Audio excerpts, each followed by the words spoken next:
آج اگر پاکستان کا خادم ہوں تو پاکستان آرمی کا جو سپہ سالار موجود ہیں، یقین کریں کہ یکجا دو قالب ہو کر صرف پاکستان کے عظیم مقصد کے لیے ہم کام کر رہے ہیں۔ بالکل اگر ہمیں نوجوان نسل کی تعمیر اور ان کی ترقی کے لیے تمام وسائل ترقیاتی فنڈ سے نکال کر آپ کے قدموں میں نچھاور کروں تو وہ کم نہیں ہوں گے۔ بالکل ہمارے 100 اختلافات ہوں گے، لیکن 73 کانسٹیٹیوشن کے اوپر کسی کو کوئی اختلاف نہیں۔ قیامت تک دشمن جو ہے ہماری طرف میلی آنکھ سے دیکھ نہیں سکتا۔ General Syed Asim Munir, chief of army staff, chairman HEC، vice chancellors, اساتذہ کرام اور پاکستان بھر سے تشریف لائے ہوئے انتہائی ہونہار طلباء و طالبات، وفاقی وزیر تعلیم ڈاکٹر خالد مقبول صدیقی، وفاقی وزراء، مہمانان گرامی، خواتین وزرات، السلام علیکم۔ چند گزارشات آپ کی خدمت میں کرنا چاہوں گا۔ سب سے پہلے میں اس یوتھ کنونشن میں قوم کے انتہائی قابل نوجوان بیٹے اور بیٹیوں کو دل کی اتھاہ گہرائیوں سے خوش آمدید کہتا ہوں، اور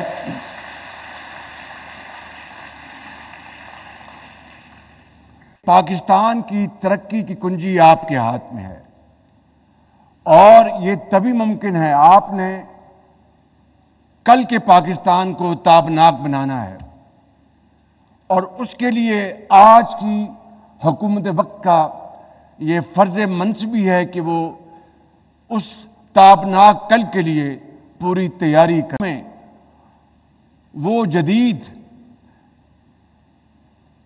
علم اور جدید ٹیکنالوجی آپ کے ہاتھوں میں تھمائے، جس سے کہ آپ پاکستان کے اندر ترقی اور خوشحالی کا انقلاب لا سکیں۔ کہ یہ جو اوپن اسکالرشپ میں کمپٹیشن ہوتا ہے،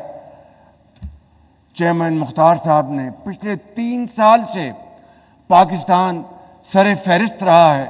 تو مجھے بتائیے کہ کوئی شک ہے،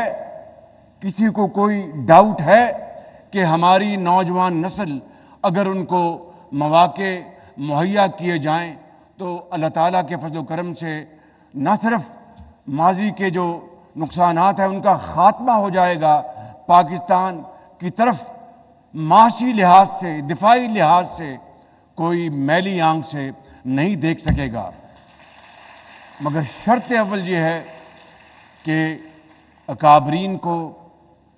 ایک اجتماعی قوت کے ساتھ، یکسوئی کے ساتھ، اتفاق اور اتحاد کے ساتھ آگے بڑھنا ہوگا۔ میں صرف چند مثالیں دینا چاہتا ہوں کہ اس سفر میں، 77 سال کے سفر میں یقیناً عظیم کامیابیاں بھی ہیں اور ناکامیاں بھی ہیں، اور اگر ہم صدق کے دل کے ساتھ اس کا تجزیہ نہیں کریں گے تو میں سمجھتا ہوں کہ ہم صحیح نتیجے پر نہیں پہنچ سکتے۔ میں ان عظیم کامیابیوں کا پہلے ذکر کرنا چاہوں گا کہ اگر آج پاکستان کو سیاسی لحاظ سے، آج پاکستان کو معاشرتی لحاظ سے اگر کسی ایک انسٹرومنٹ نے جوڑا ہوا ہے تو وہ 1973 کا آئین ہے، جو کہ پاکستان کے ان عظیم سیاستدانوں نے اس زمانے میں مل کر انہوں نے یہ فریم کیا۔ آئین جو ہے وہ آج قومی وحدت کا ایک نشان ہے۔ ہمارے 100 اختلافات ہوں گے، لیکن 73 کانسٹیٹیوشن کے اوپر کسی کو کوئی اختلاف نہیں۔ اسی طریقے سے میں سمجھتا ہوں کہ پاکستان ایک ایٹمی طاقت بنا، تمام تر مشکلات کے باوجود دنیا میں بے پناہ پابندیاں لگانے کی کوشش کی، لیکن جب فیصلہ قوم کر لے، جب فیصلہ اٹل ہو تو پھر اللہ تعالیٰ مدد کرتا ہے۔ اور آج پاکستان ایک ایٹمی قوت ہے اور اسلامی ممالک میں پہلا اور واحد ایک اسلامی ملک ہے جس کو اللہ تعالیٰ نے یہ عظیم طاقت عطا فرمائی ہے۔ قیامت تک دشمن جو ہے ہماری طرف میلی آنکھ سے دیکھ نہیں سکتا۔ اسی طریقے سے اگر میں یہاں پر یہ کہوں کہ جو دہشت گردی تھی پاکستان کے اندر، جس کے خاتمے کے لیے 70,000 پاکستانیوں نے اپنی جانیں نچھاور کیں اور اس کے لیے زندگی کے ہر شعبے سے تعلق رکھنے والے فرد نے اپنا حصہ ڈالا، چاہے وہ ایک ماں ہے، چاہے وہ ایک جوان ہے، بیٹا ہے، استاد ہے، ڈاکٹر ہے، انجینئر ہے، افواج پاکستان کے افسر ہیں، جوان ہیں، ان کی اولادیں ہیں، پولیس ہے، اور اسی طریقے سے پورے چاروں صوبوں کے اندر لوگوں نے قربانیاں دیں۔ 70,000 تب جا کر یہ ناسور کو ہمیشہ کے لیے دفن کیا گیا بدقسمتی سے۔ یہ ہے وہ ہماری ناکامی کی ایک علامت۔ بدقسمتی سے پچھلے چند سالوں میں بعض غلطیوں کے بنا پر دوبارہ دہشت گردی اونت کر آئی ہے، وگرنہ اس کا مکمل طور پر خاتمہ ہو چکا تھا۔ اور اس کے نتیجے میں جہاں پر 70,000 عظیم پاکستانیوں نے قربانیاں دیں، وہاں پر پاکستان کی معیشت کو $150 ارب کا نقصان پہنچا۔ جنہوں نے ہمیں اس کام کے اوپر کہا کہ جناب آپ فلاں طاقت کا مقابلہ کریں، انہوں نے صرف $20 ارب ہمیں دیے، ہماری معیشت کو $150 ارب کا نقصان پہنچا۔ تو یہ ہے وہ صورتحال جس کا پھر دنیا کو اس کا فائدہ پہنچا۔ پاکستان میں تو دہشت گردی ختم ہوئی، لیکن دنیا کو اس کا فائدہ پہنچا کہ وہاں پر بھی دہشت گردی جو ہمارے ہمسایہ ملک سے ہوتی تھی اس کا خاتمہ ہوا، اس کے لیے عظیم قربانیاں دی گئیں۔ اور میں سمجھتا ہوں کہ اس میں ان تمام دفاعی اداروں کا بھرپور کنٹریبیوشن ہے جس کو قوم ہمیشہ یاد رکھے گی، چاہے وہ ہماری بری فوج ہے، چاہے ہماری ایئر فورس ہے، چاہے ہمارے لا انفورسنگ ایجنسیز ہیں، پاکستان کے عوام ہیں۔ ایک زمانہ تھا کہ زراعت ترقی کی سمت میں بہت تیزی سے آگے بڑھ رہی تھی اور پاکستان کو کہا جاتا تھا، اور آج بھی یہ بات درست ہے کہ we are green basket for the Gulf states, لیکن اس خواب کو شرمندہ تعبیر کرنے کے لیے بے شمار موقع تھے، مگر انفارچونیٹلی اس کو ہم نے پوری طرح اس سے فائدہ حاصل نہ کیا۔ اور میں اگر اس بات کو نامکمل چھوڑوں گا تو اپنے آپ سے بھی زیادتی کروں گا اور آپ سے بھی،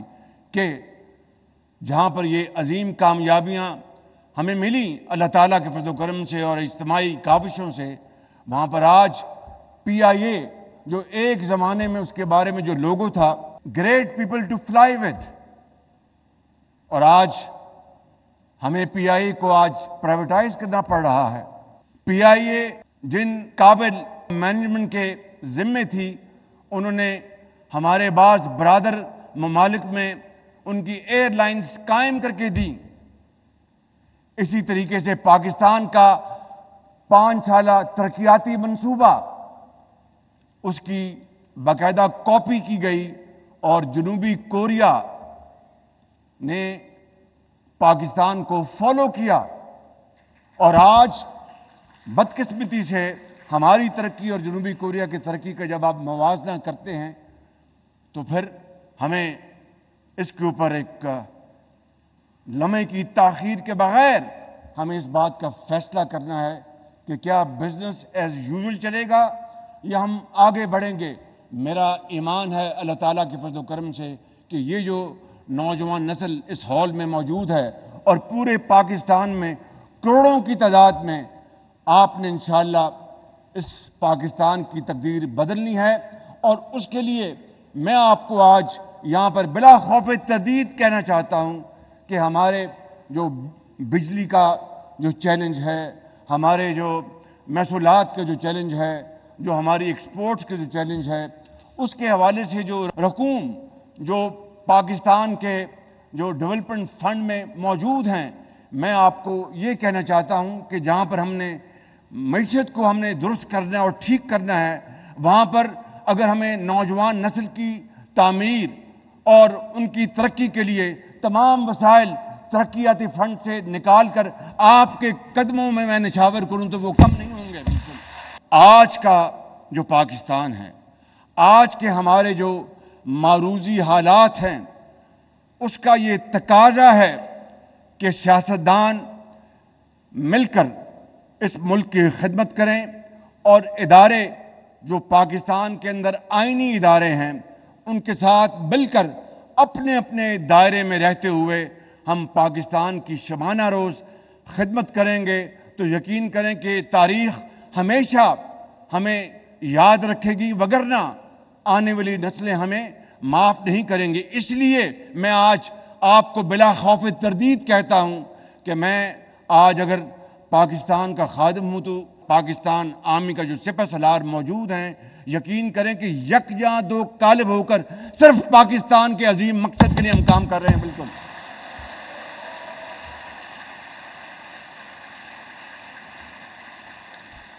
کبھی مایوس مت ہونا، اندھیرا کتنا بھی گہرا ہو۔ کبھی مایوس مت ہونا، اندھیرا کتنا ہی گہرا ہو۔